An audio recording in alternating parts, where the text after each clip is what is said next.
pattern with the general term n squared, right?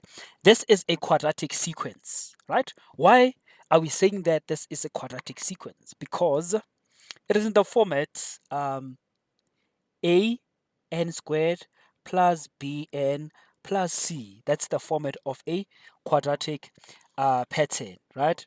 Now, where our a is 1, our a is 1, our b is 0, our c is also 0. Hence, we have it like this, n squared. Are we both happy with how that looks like?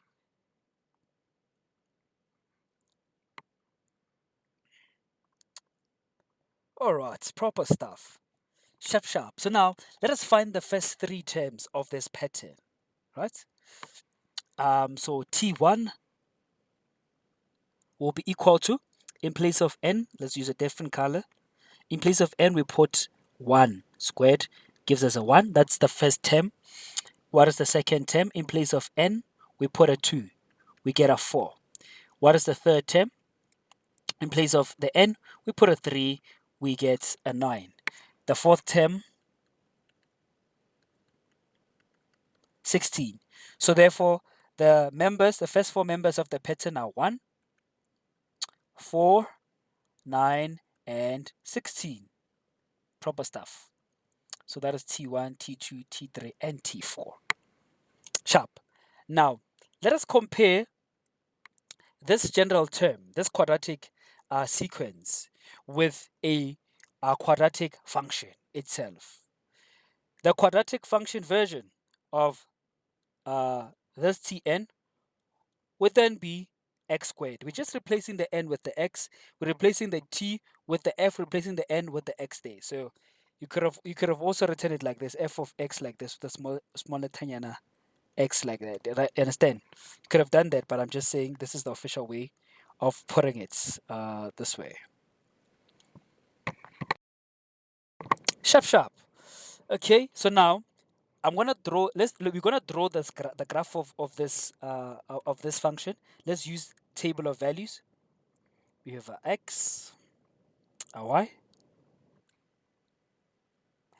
Remember that with the table of values, you can choose you can choose to start wherever and end wherever, as long as the shape of the function is shown.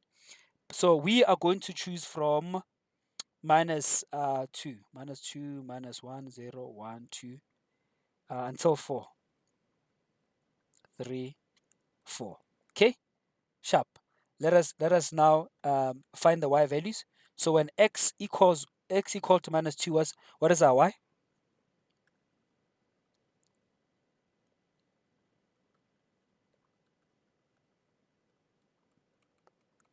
4, right? Now, very, very important, when you substitute like these values into the function, please put it in brackets, because if you do not put it in brackets, you're going to get -4 instead of 4. Ne? So always be on the lookout. Every time you're dealing with negatives and you have to substitute, always put brackets. Always safe to do so. We're still good people. Then we go minus 1, gives us 1. If we go 0, it's going to give us a 0. If we go 1, it's going to give us a 1. 2 is going to give us a 4. 3 will give us a 9. 4 will give us a 16.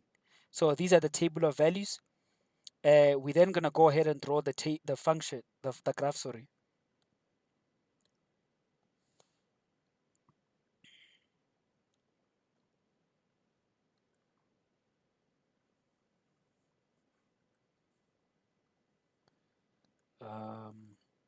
Here's the graph.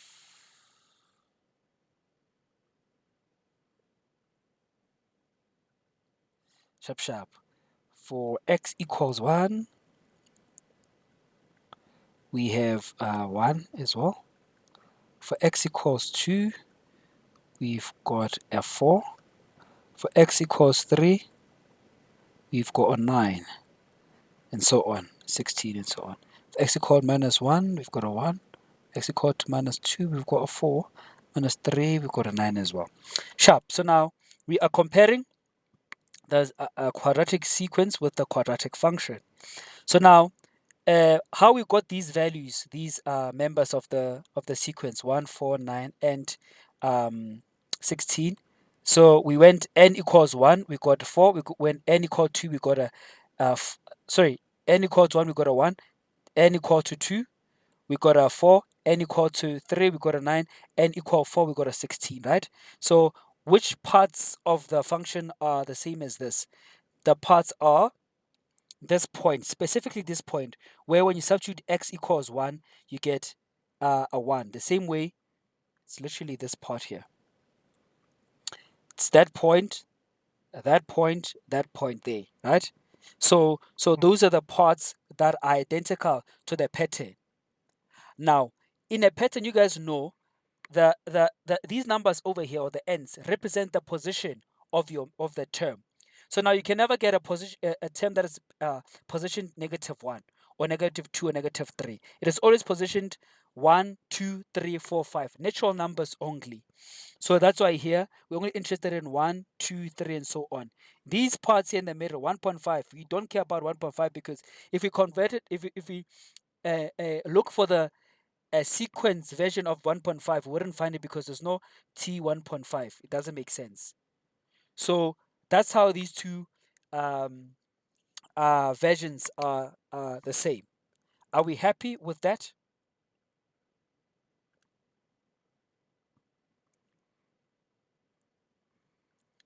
Thumbs up if you're happy. David Jr. is happy. I'm waiting for Shazzy. Shazzy, are you good? Proper stuff. Sharp, sharp. So now, yeah, so that's how you should look at it. So sometimes in an exam, they could give you a general term of a quadratic function to be n squared like that. And they say that find the minimum, or rather the yeah, the lowest value. Find the lowest or the minimum, yes, or minimum value of the given pattern or sequence. Find the minimum value of this. So you are now going to switch. Instead of you looking at it as a sequence, you should look at it as a function, right? You know that n squared is basically x squared, which looks like this. So you'll be able, obviously, to draw it. Looks like this. And what is the minimum value? When they talk about minimum or maximum values, they talk about the y values. So here the coordinates of the lowest point are 0 and 0. So therefore, the value that they're looking for is this one. So therefore, your answer would be tn equal to 0, t whatever it is. Or you just write 0. That's your answer, right? If you get a general term like this, they say, here's the general term, Tn equals minus n squared plus 1. They say, what is the minimum value of this function, of this function? Sorry, of this pattern. Or sorry, what is the maximum? Sorry about that. What is the maximum value of this pattern? Ne?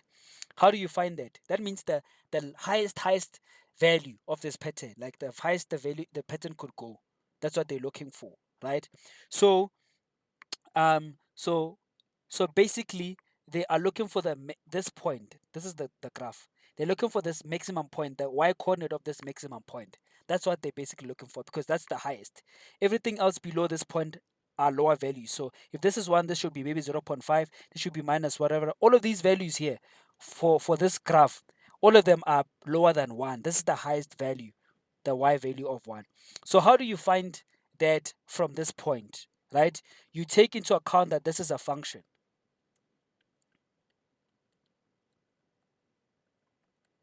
right? So you're looking for, you first find the x coordinate of the turning point. After you find the x coordinate, using its formula, you're gonna substitute into the function and get the y. So what do I mean by that? We're gonna use the formula x equals minus b over 2a. That is the formula to find the x coordinate of a turning point of a parabola. That's what it is. use that. Now we know what this thing can be written like this. Our b is 0. That's why we don't have anything that has to do with x in the middle, because our b is 0. All right? So let us substitute. What is our b? 0. What is our a? Minus 1.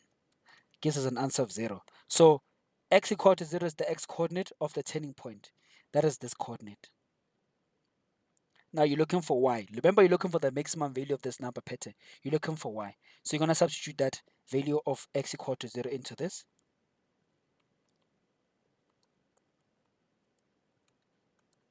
Gives you 1. So therefore, the maximum value that they're looking for of this pattern is just 1. So they just it's hidden. It's basically them asking you to use the function to find the maximum value. If it is downward sloping like this, if it's like U-shaped like this, minimum value, you do the same thing, find the x coordinate of the turning point, substitute, and that will be your minimum. So obviously if your function comes like this, your pattern comes like this with a negative, it looks like this, right? The function. If it's positive, it looks like that. So for this instant, they're gonna ask for max. They're never gonna ask for a minimum. For this one, they're gonna ask for minimum because it is U-shaped. Does that make logical sense? Yes, no, maybe. Okay, Khateba approves. Shezi